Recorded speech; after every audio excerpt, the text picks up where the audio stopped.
ഇത്തരം പരിപാടിക്ക് എന്നെ വിളിച്ചിരുത്തി സംസാരിക്കുമ്പോൾ ഉണ്ടാകുന്ന ഒരു പ്രശ്നം, ഞാൻ ഏതോ ഒരു വ്ളോഗ് ചെയ്യുന്ന, ലോകം മുഴുവൻ ഏത് നേരവും തെണ്ടി നടക്കുന്ന ഒരു പണിയില്ലാത്തൊരുത്തനല്ല. എന്തോ കുത്തി പറയുന്ന പോലെ എനിക്ക് ഫീൽ ചെയ്യുന്നുണ്ട് കേട്ടോ. ഏറ്റവും നല്ല സക്സസ്ഫുൾ ആയ ബിസിനസ്മാൻ എന്നൊന്നും ഞാൻ എന്നെ കുറിച്ച് പറയില്ല. പക്ഷെ ഞാൻ പരാജയമല്ല. കാണാനൊരു ലുക്കില്ലെന്നേ ഉള്ളൂ, ഭയങ്കര ബുദ്ധിയാ. ഞാനൊരു അത്യാവശ്യം നല്ലൊരു ബിസിനസ്സുകാരനും കൂടിയാണ്. ഞാൻ പല സ്ഥാപനങ്ങൾ ഒരേ സമയം ചെയ്യുന്നയാളാണ്. ലേബർ ഇന്ത്യ എന്ന് പറഞ്ഞാൽ ലക്ഷക്കണക്കിന് മാസികകൾ അച്ചടിച്ച് വിൽക്കുന്ന ഒരു പ്രസിദ്ധീകരണ സ്ഥാപനം എനിക്കുണ്ട്. അത് ചെറിയ കാര്യമൊന്നുമല്ല.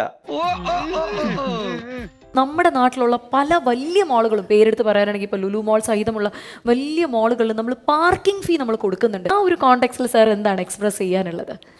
ഇപ്പം ലുലു മാള് ഞാനാ നടത്തുന്നതെങ്കിൽ പാർക്കിംഗ് ഫീ മേടിക്കുകയില്ല. നിന്റെ തലയ്ക്ക് വല്ല അസുഖമുണ്ടോ? ഇല്ല. പിന്നെ എന്താ അതിന്റെ അർത്ഥം? പകരം ആ പൈസയും കൂടെ ആ പ്രോഡക്റ്റിൽ ആഡ് ചെയ്യും. പൊന്നോ, ഈ ക്ലൈമറ്റിന്റെ കുഴപ്പമാണെന്ന് അറിയില്ല. നീ ഈടെയായിട്ട് വളരെ ഇന്റലിജന്റ് ആയിട്ട് സംസാരിക്കുന്നു. Thank you, welcome. ബുദ്ധിയുള്ള ബിസിനസ്സുകാരൊക്കെ പാർക്കിംഗ് ഫീയും കൂടെ ചേർത്തിട്ടാണ് മറ്റേ പ്രോഡക്റ്റ് വിൽക്കുന്നതെന്നും നമ്മൾ ഓർക്കുന്നില്ല. അപ്പൊ എന്റെ ഐഡിയക്ക് യാതൊരു വിലയില്ല. ആ, ഇതൊന്നും ഇന്ന് മനസ്സിലാവില്ല, നാളെ മനസ്സിലാവുള്ളൂ. നിങ്ങളൊരു തിയേറ്ററിൽ പോയി വണ്ടി പാർക്ക് ചെയ്യുമ്പോൾ അവർ പാർക്കിംഗ് ഫീസ് കൂടെ കൂടി ടിക്കറ്റ് നിരക്കല്ലേ നിങ്ങളുടെ അടുത്ത് മേടിക്കുന്നത്? ഒരു വർഷം പാർക്കിംഗ് ഫീ ഇനത്തിൽ എത്ര രൂപ കിട്ടുന്നു എന്നുള്ളതിനെ ഓരോ പ്രോഡക്റ്റിലേക്കും ഡിസ്ട്രിബ്യൂട്ട് ചെയ്ത് വിലയിട്ടാൽ പ്രശ്നം തീർന്നില്ലേ? പരാതിയും തീർന്നില്ലേ? വിക്രമൻ ചേട്ടാ, യു ആർ ഗ്രേറ്റ്. നീ വെറും ബേസ്.